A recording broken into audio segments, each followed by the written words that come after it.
Hi, my name is Ming and I teach English. I'm going to teach you, I don't remember how many phrasal verbs today using a short story. I have broken the story down into 6 sections. So I'm going to read a section. I'm going to explain the phrasal verbs and vocabulary in that section. And I'm going to give you examples how else this phrase could be used. So as always, questions and comments. If you like learning like this, hit the subscribe button. Let's get started. Matt went to see about a job. The position seemed like a lot of work, but it was also good pay, so he was willing to take it on. He signed on without hesitation, but at the time, he didn't know what he was walking into.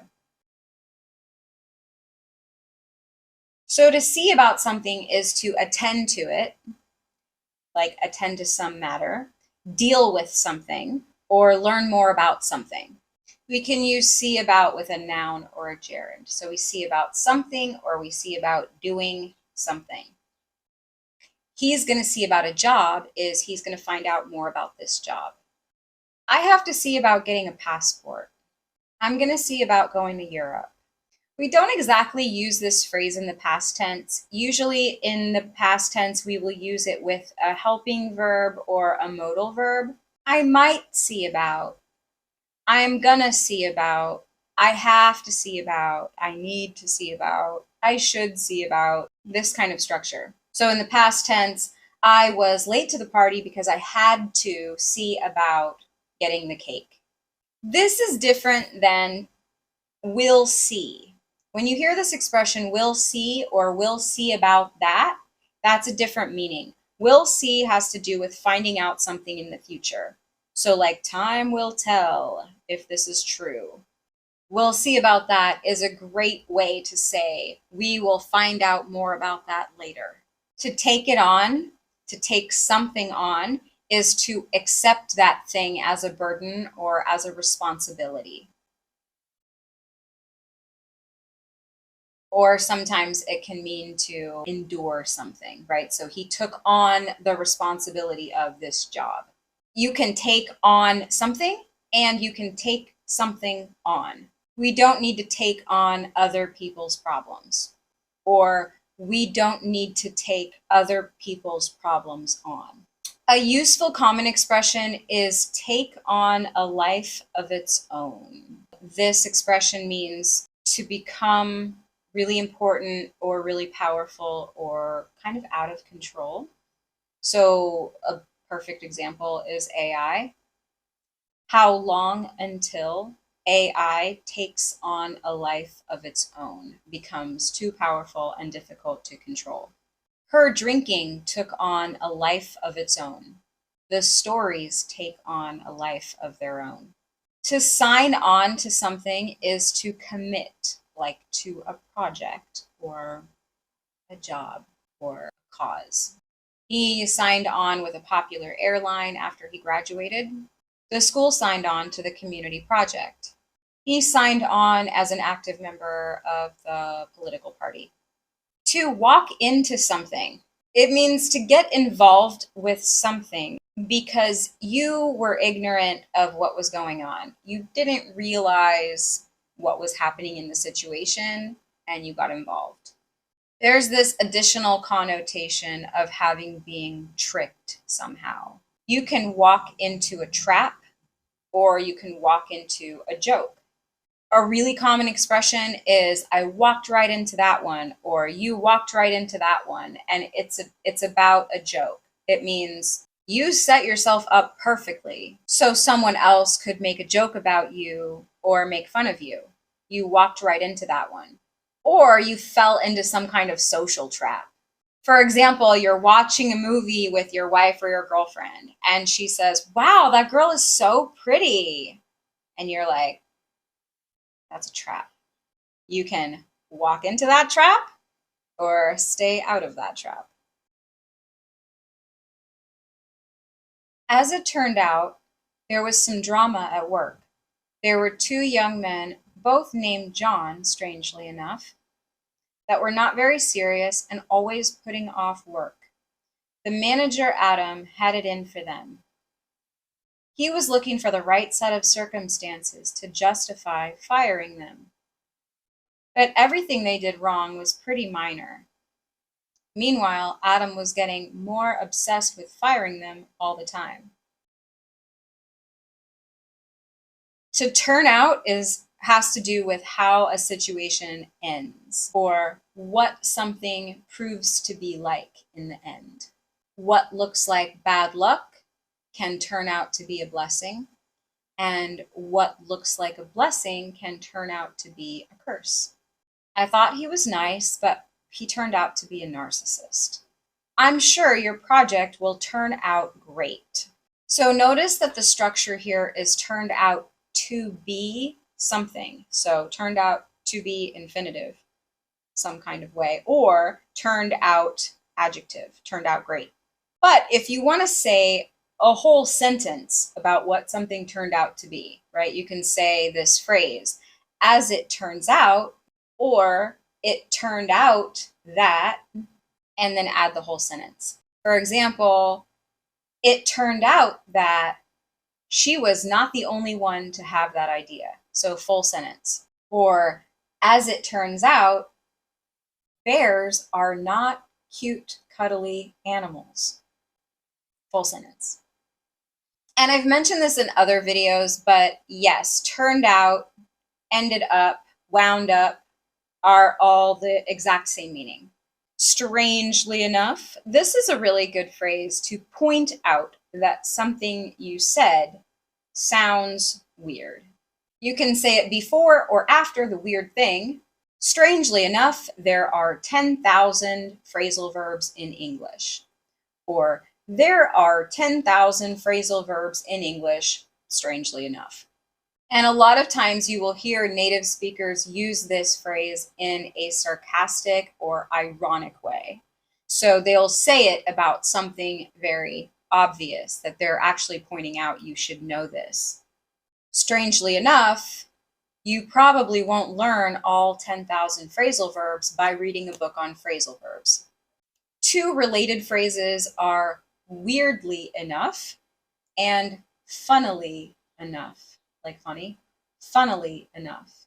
So it means the same thing, like true but unexpected, surprising information. And you can use them all sarcastically in the same way. Put something off or put off something means to postpone or procrastinate. He always puts off his work until the last minute. When he doesn't want to do something, he just stalls and puts it off. Stall technically means to stop progress. We use it to mean the same thing, like procrastinate. You're stalling. You're trying to get out of doing something. You might be like pretending to do other things so that you don't have to do the thing that you are putting off. That's stalling. You can tell someone to stop stalling and get it done. You can also stall verbally by saying things that distract someone from getting to the point.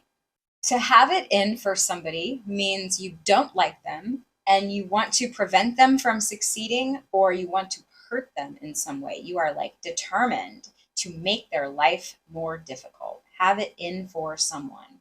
Because he was different, his family always had it in for him. She was bullied in school. The bullies had it in for her. A lot of people don't like seeing other people successful. They have it in for successful people. Pretty minor. Pretty minor means fairly trivial, fairly unimportant. Pretty means fairly or moderately something. It's used as an adverb. You can use it with any adjective. Pretty tall, pretty expensive, pretty common. Oh, that's pretty good. And minor just means trivial, insignificant, unimportant. It's pretty minor. It's not a big deal. Getting more expensive all the time. Getting happier all the time. This is a common construction. It just means becoming more and more of this thing constantly. And there are other expressions where we can communicate the same idea. Getting more expensive every day. Getting more expensive by the day, getting more expensive by the minute, getting more expensive by the hour, getting more expensive by the second, right? So all of these phrases mean constantly increasing in this adjective, more expensive. She's getting taller every day. I am getting more depressed by the day. Technology is getting less expensive all the time. I am getting less concerned by the minute. I am giving less fucks all the time, which is a fun way to say I am getting less concerned all the time. One day, as Matt was doing some research, Adam came to him in private and asked him to dig up some dirt on the Johns. He wanted him to stalk their socials and find something they had said in the past that could be construed as racist or sexist. Adam said from their personalities, he was sure Matt could find something incriminating. To dig up dirt is a common expression. That means to find some information that you can use against someone. So to dig up, you can just say dig up about anything, and it means to find, to look for. Dirt is like some bad thing that someone did in the past. So you're digging up dirt, you're looking for something they did wrong so that you can control them in some way to get something you want. You can dig up anything. She dug up her charging cable. Oh, she was able to dig up her charging cable. I dug up some studies on happiness for the speech. Stalking. So stalking is repeated unwanted contact. If someone is stalking you, they might be following you. They might be looking at all your social media. They might be showing up outside your house. They might be texting you or calling you repeatedly.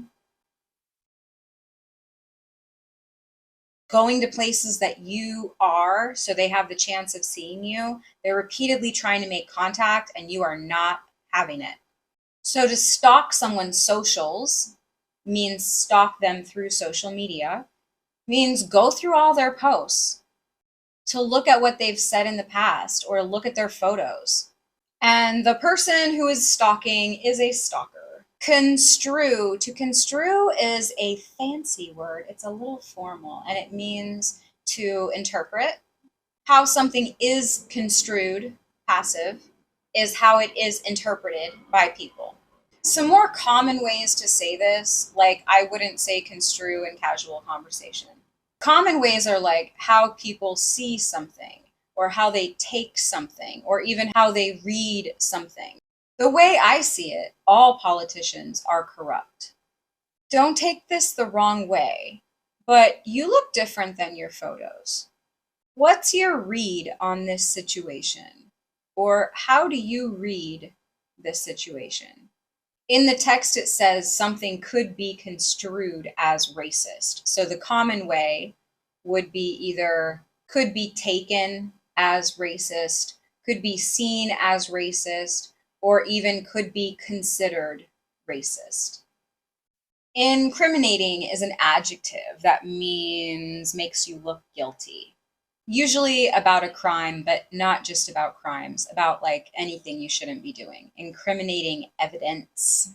The crumbs around the cookie jar in the morning could be incriminating evidence that your husband was eating cookies in the middle of the night.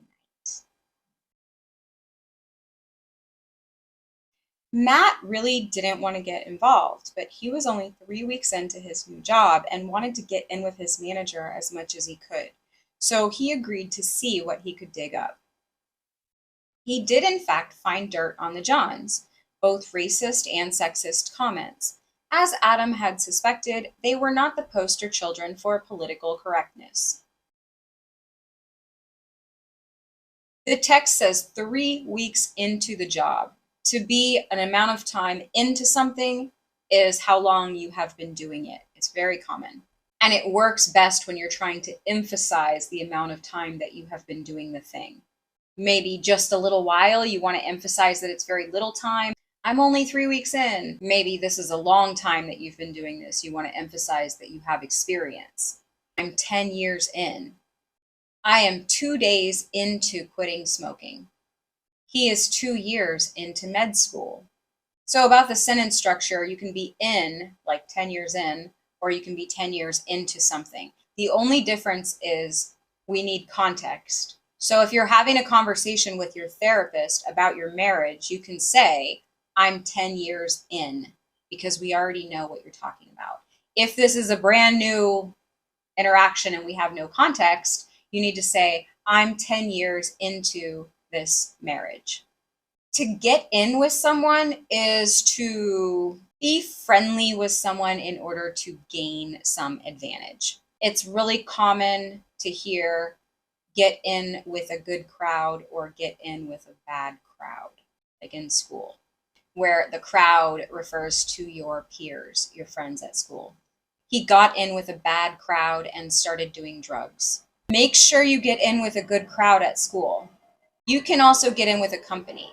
He got in with Nike back in the 80s. So we already mentioned dirt. Dirt is something that's like bad stuff that you've done in the past. It can also mean like gossip about you. A newer slang term for gossip is tea or hot tea. And so it's very common to hear serve the tea or spill the tea to mean tell me all of the juicy gossip. Tell me everything. A poster child is a typical example of a movement or a cause. Greta Thunberg is the poster child for the environmental cause. And you can say poster child for something or poster child of something, for or of. I am not the poster child of American culture. The company became the poster child for content marketing. And the formal word for this is epitome. So the perfect example of something is the epitome. The Queen was the epitome of grace and dedication to country. So politically correct speech is speech that is designed in order to not offend anyone, especially minority or disadvantaged groups. If you are politically correct, you believe that there are a list of words that we should not say because they could offend people. If you say something that's not politically correct, you can be banned from social media. In George Orwell's book 1984, the people who enforced politically correct language were the thought police. Finally, Adam had what he needed.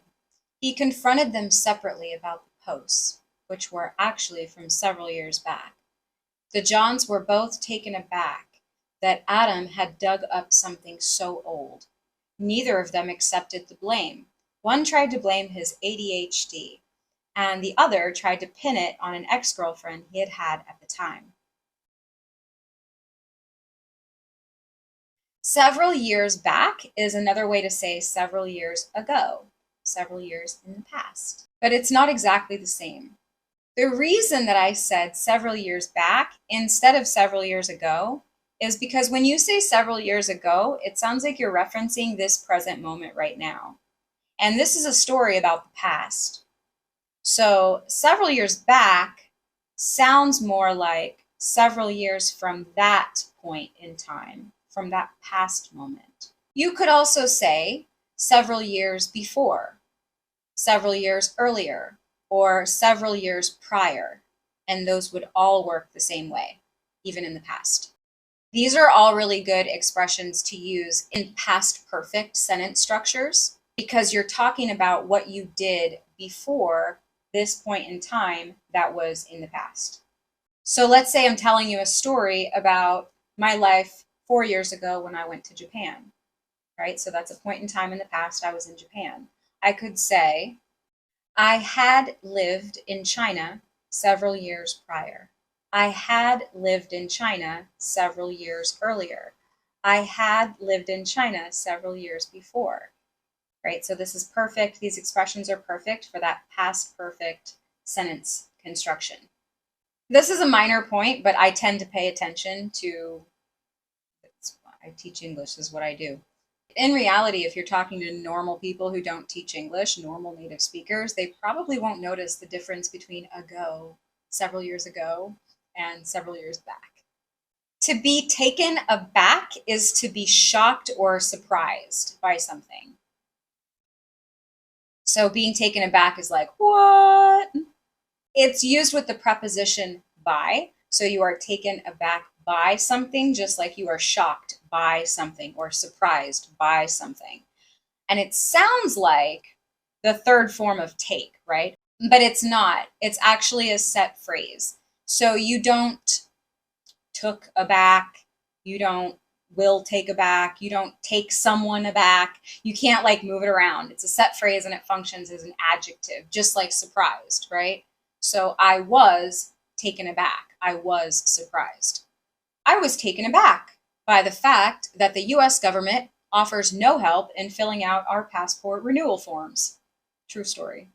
When she tells people she is autistic, usually they are taken aback. Pin something on somebody means put the blame on somebody for something they didn't do. When his service was bad, he pinned it on management. Some people pin their lack of success on successful people. The new government pinned all the failures on the old government. Some people pin the war in Ukraine entirely on Russia. Others pin it on the West and NATO. At the end of the day, Adam was able to justify letting them go. He felt like he had finally won out and was so relieved. But Matt felt guilty and trapped. He had only been here 2 weeks and had gotten 2 of his coworkers fired. What kind of bootlicker does shit like that? He knew that he'd have to get through it on his own because he'd never be able to speak out to a boss like Adam.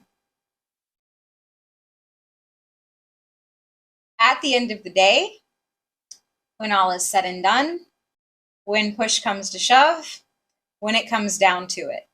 All of these are similar expressions that mean after everything has been considered and it's time to make a decision or take some action. At the end of the day. I don't know why we have so many ways to say this. At the end of the day, geopolitics is a very complex topic. After everything was said and done, he decided to move to Australia. When push came to shove, his family did not support him. When it comes down to it, will your friends really be there for you? To let someone go in the context of a job means to fire them. It is a nice, polite way to say that they were fired. So this is useful because if you are the one who is doing the firing, you might say, we're so sorry, but we're going to have to let you go. That's a nice way to say you're fired. You're fired. To let someone go is active. So the boss let him go. The person who's being fired, passive structure, he was let go or he was fired. I was let go. They let me go. There are some other terms that we can use, right? Like fired, obviously, is the most common. There's another slang word that is canned. I don't hear that too much anymore, but he got canned is a slang way to say he got fired.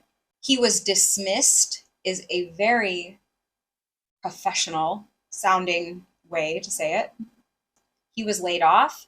Layoffs are a little bit different because usually if a company is laying people off, it doesn't have to do with something that this person did wrong. It has more to do with the structure of their business and maybe this department. We're not going to put as much money into this department anymore, and so we're going to lay off a lot of people. And finally, he was discharged. Discharged sounds like government or military. Like in the military, you can get an honorable discharge, a medical discharge, a dishonorable discharge, for example. To win out is to succeed after some really hard time. Like it's a super hard task and you succeeded. It doesn't mean win like win a game. It means succeed. Like, yay, you did it. You accomplished something that took a lot of effort. Discipline and hard work still win out in the long run. Political movements that trigger people's fears usually win out. Bootlicker. Some more slang terms that are similar to bootlicker are yes man, kiss ass, and brown noser. These are the noun forms. You can also use to kiss ass as a verb. Like he is always kissing the boss's ass. These are all words to describe someone who flatters people who are in power to get some kind of advantage, to get some special benefits. They will do anything to like please their boss or someone in a powerful position. My coworker is an insufferable bootlicker. So by the way, to kiss ass, that's rude language, if you don't know. There's a nicer way to say it, which is kiss up to someone. So if you want to say they're kissing ass, but you're around your parents, you would say they're kissing up to the boss. He is always kissing the boss's ass, or he is always kissing up to the boss. By the way, the formal word is sycophant, which is not so common, right? And there's another word, toady, which is really an interesting word because also it's not very common, but it's an interesting word because Google says that this word came from, actually, it originated in the 1800s, but supposedly there were like showmen, right? Like people who are doing magic or selling some magical product, right? In the streets, whatever they used to do. So supposedly these showmen's assistants used to eat poisonous toads. If they lived, that would be like evidence that, oh wow, this guy has like magical medicine. This guy ate a poisoned toad and didn't die. So these guys were called toad eaters. And over a couple hundred years, the word was shortened to toady, which means sycophant, kiss ass, brown noser, bootlicker, yes man, right? Because they're willing to do anything for their great boss. So like I said, that's not a very common word, but interesting story, no? To get through something is to survive or overcome a difficult situation. I know boot camp is going to be hard, but you're going to get through it. You have to get through it. He got through some severe mental and physical health issues on your own, by yourself, all by yourself, means alone without any help. I built my career on my own. He got through his midlife crisis by himself. Now, here's an opportunity to practice your listening. I'm going to read the story from start to finish. So if you want to test yourself, turn off the subtitles and just listen. Let me know how much you understood. Matt went to see about a job. The position seemed like a lot of work, but it was also good pay, so he was willing to take it on. He signed on without hesitation, but at the time he didn't know what he was walking into. As it turned out, there was some drama at work. There were two young men, both named John, strangely enough, that were not very serious and always putting off work. The manager, Adam, had it in for them. He was looking for the right set of circumstances to justify firing them, but everything they did wrong was pretty minor. Meanwhile, Adam was getting more obsessed with firing them all the time. One day, as Matt was doing some research, Adam came to him in private and asked him to dig up some dirt on the Johns. He wanted him to stalk their socials and find something they had said in the past that could be construed as racist or sexist. Adam said from their personalities, he was sure Matt could find something incriminating. Matt really didn't want to get involved, but he was only 3 weeks into his new job and wanted to get in with his manager as much as he could, so he agreed to see what he could dig up. He did in fact find dirt on the Johns, both racist and sexist comments. As Adam had suspected, they were not the poster children for political correctness.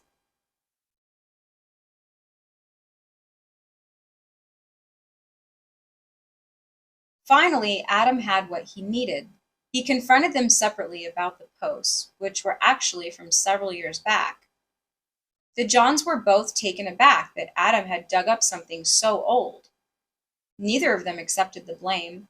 One tried to blame his ADHD, and the other tried to pin it on an ex-girlfriend he'd had at the time.